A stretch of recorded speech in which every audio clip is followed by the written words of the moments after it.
Hey everyone! So, today, as promised, I'm starting the Quick Kinkster series, I guess we can call it, because I'm going to be talking about all of them over the next few weeks. But, on today's episode, we are going to be discussing fantasy kinksters, what they are, why they are the way they are, and how can that benefit your relationships. So, I hope you learned something today. And as always, if you want to support me, like and subscribe. You can follow me on Twitter. There'll be a link in the below description. All right, let's do that. So today, fantasy kinksters. What they are. So basically, a fantasy kinkster is someone who likes diversity. They like to switch it up a lot. They aren't just going to fall into one kink category, which is why I decided to start with them, because they're the kind of all around types. They might like a little bit BDSM, they might like a lot of costume and role play.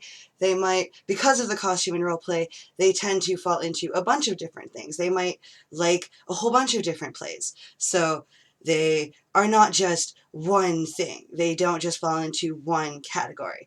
But typically, they are definitely the costume wearers. They are the ones who want to jump into all sorts of different kinds of roles. That's just what they do. They like to jump into different characters because they can get out of their minds. Now, why they do this? Because some people are wired in a way that to fully reach orgasm and to fully appreciate any kind of situation, they have to get out of their heads because of their childhoods. This goes into the why are they what they are. So when we are in our childhood states, some of us have had overly stressful or underwhelming lifestyles. Now this seems like it should be two different things, but it's kind of not, because whether you're overly stressed or underwhelmed, you aren't learning who you are. You aren't exploring what you like. You aren't learning things like touch. Like, what kind of touch do you like? Like, it seems weird and it sounds kind of strange, but when we're children, we get things like we're tickled and we're touched by our parents and by family members. And we learn, I don't like my hips being touched, or I don't like my arms being touched, or I like when someone touches my legs. Like, those aren't my specifics. I'm just talking randoms. But there's these different things that we learn. So if we're underwhelmed or overstressed with parents that aren't affectionate with us, we don't even learn those base beginning things. And then you add in usually if you're underwhelmed or overstressed, you have parents who aren't overly involved. They aren't overly interactive. So you end up with this disconnection with yourself where it's like, I was never enough for my parents to want to love me or want to pay attention to me. So I will create personas that they will want to spend time with, that they will want to be with. So there isn't a huge, you know, issue that you don't like me, so I will jump into different personas. And this is something I speak from a little bit of experience with. Not that I didn't know my parents loved me. I knew they loved me, but, my mom's side was very hands-on. My father's side was more, yeah, I love you, tap on the head, carry on, child. So I kind of had to learn to adapt to different environments, and my parents were raised separate. Like, I was raised with separated parents, so I had to adapt to, like, I'm at dad's house, I'm at mom's house, I'm at my grandfather's house, I'm at my grandmother's house. Like, I have to adapt to different ways of living, so you end up adopting personas. So it turns into, well, this is who I am when I'm here because these are the rules when I'm here. This is what I have to be when I'm here for them to accept me. And then over here, I've got to be this way for them to accept me. So you end up with this whole, you don't learn who you are. You learn who your personas are. You don't get to experience yourself.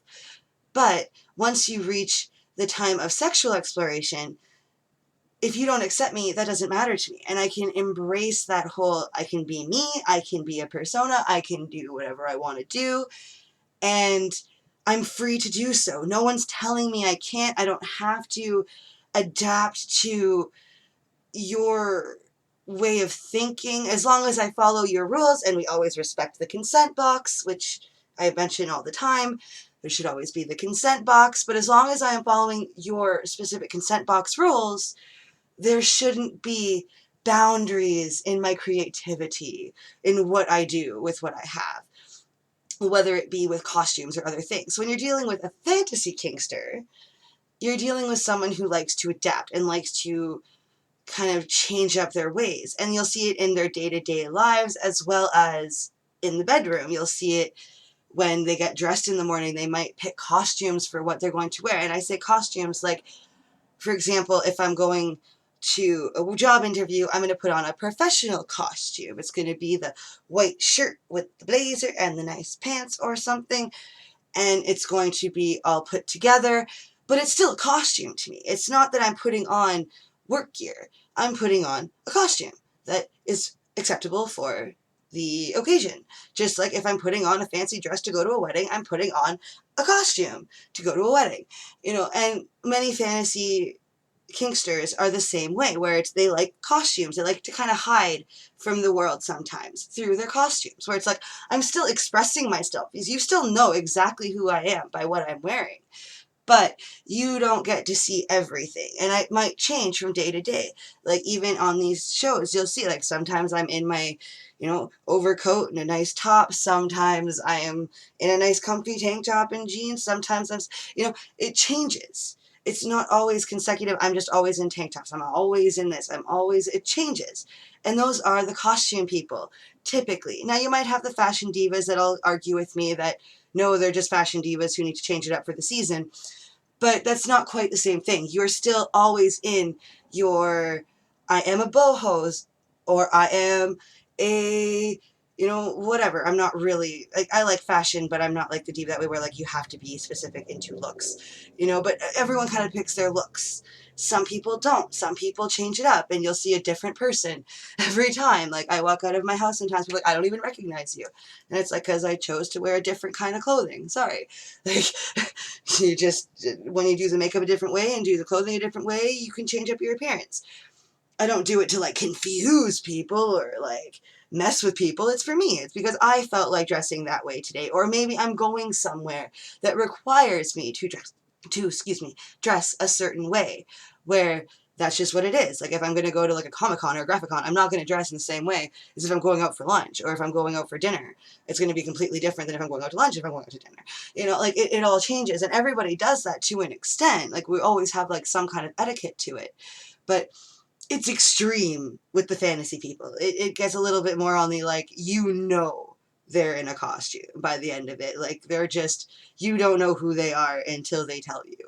And they can express themselves to be whoever they want to be. And that makes them a lot of fun, though. It makes them more open to different ideas and different ways of fun. Like, even, for example, like, I am a very adaptable person, so whether you want to go to the bar, or you want to go walk the boardwalk, or you want to go for a hike, or you want to go and do face painting, or you want to go play a board game, whatever you want to do, I'm down. Like, let's go have some fun. Like, it doesn't have to be any kind of limitation or boundary based upon, oh, I can't get dirty because it'll mess up my face, or oh, I can't do this because I'll sweat, or, like, people have their boundaries, people have their things. With fantasy people, it doesn't really work that way. They're more open to, as long as it can be good-natured fun, and I ain't gonna go to jail for it, we're good. It doesn't have to be anything else than that. And this also comes into the bedroom when we're talking about the fantasy people. They can kind of adapt to, maybe they'll want to do a little bit of, maybe not hardcore BDSM, but maybe they'll want you to tie them up and have a scene that way, or maybe they'll want to tie you up and put a scene that way. As long as it's within your consent box and that's not a problem and you trust the person, not a big deal. Don't let everybody tie you up. I'm going to get into a whole safety of BDSM in my next video. That's going to be what it's about tomorrow, like on Thursday. I'll be getting into BDSM, the safety, the knowing you can trust the person, the knowing that you are comfortable with the person, and that will go with all kinks. You should always know you're comfortable and safe, but with the BDSM specifically, you are putting yourself into a very vulnerable situation. You should know that you're in a safe, comfortable situation before you ever consider doing so. People like to live on the edge. If you do without that kind of boundary, that's your choice, but I recommend you always know that you're in a safe, comfortable place before you ever let anybody do something like tie you up. Like, that is something rather vulnerable. You can't do anything unless you know how to get out of it, which we will be talking about in the next video. But yeah, like, you gotta just be open to everything. Be open to exploring. and be open to everything. Now, I also want to put in here, for people who are already in relationships with kinksters, there are 2 warnings I must give. The first one is never ever make them feel bad for needing to express themselves through other fantasies. Once you start to shut them down, they will shut down completely. They will think you are no longer a comfort zone, so I can't express myself with you. So if you are in an active sexual relationship with one and you've been putting one down, your sex is going to get less and less and less exciting because they're not going to be willing to open up to you. They're not going to be willing to explore with you. So make sure that if you know that your person or your partner or even you yourself are a fantasy person, make sure you're in a free space. You're always able to express yourself with your partner and with the people you're around. Like, I mean, even your friends. You don't want to put yourself in a situation where you're with a bunch of people who are very tight-laced and like, this is how I dress every single day and you must conform to me, because you'll be miserable. You won't be able to express yourself the way you need to in your day-to-day life. So be careful of that. The second warning, I must say, and this is actually not even a warning, this is actually a booster, is that don't be offended. Like, if they come to you saying, I want you to be John Bob from France, and I'm going to be Emily, don't think that they're, like, looking to sleep with a John Bob.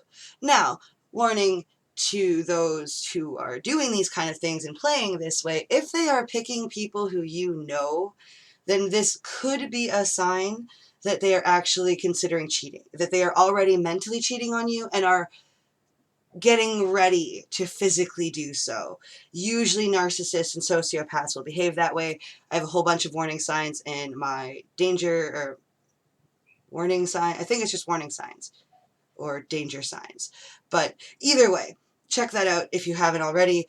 It has a whole bunch of not so known warnings about sexuality and about being abused by a sexual partner. But the big thing that I really want to get across is don't be offended, because most people who are fantasy kinksters, they're not thinking of anybody specifically.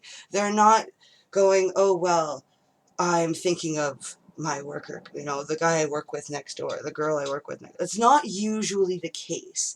Usually, it's that they just want to get out of their own heads. They want to forget who they are for a while, and they want you to enjoy the ride with them. So be flattered. Don't be offended. Like, if they come up to you and say they want to play that way, do not be offended and just be like, oh my goodness, you actually want to play with me. You actually want to bring me into your fantasy life.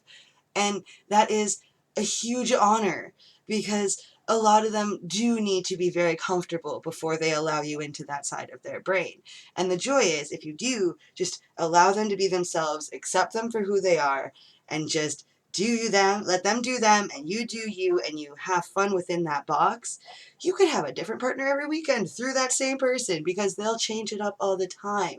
So there is no reason for things to get stagnant and boring. So embrace that.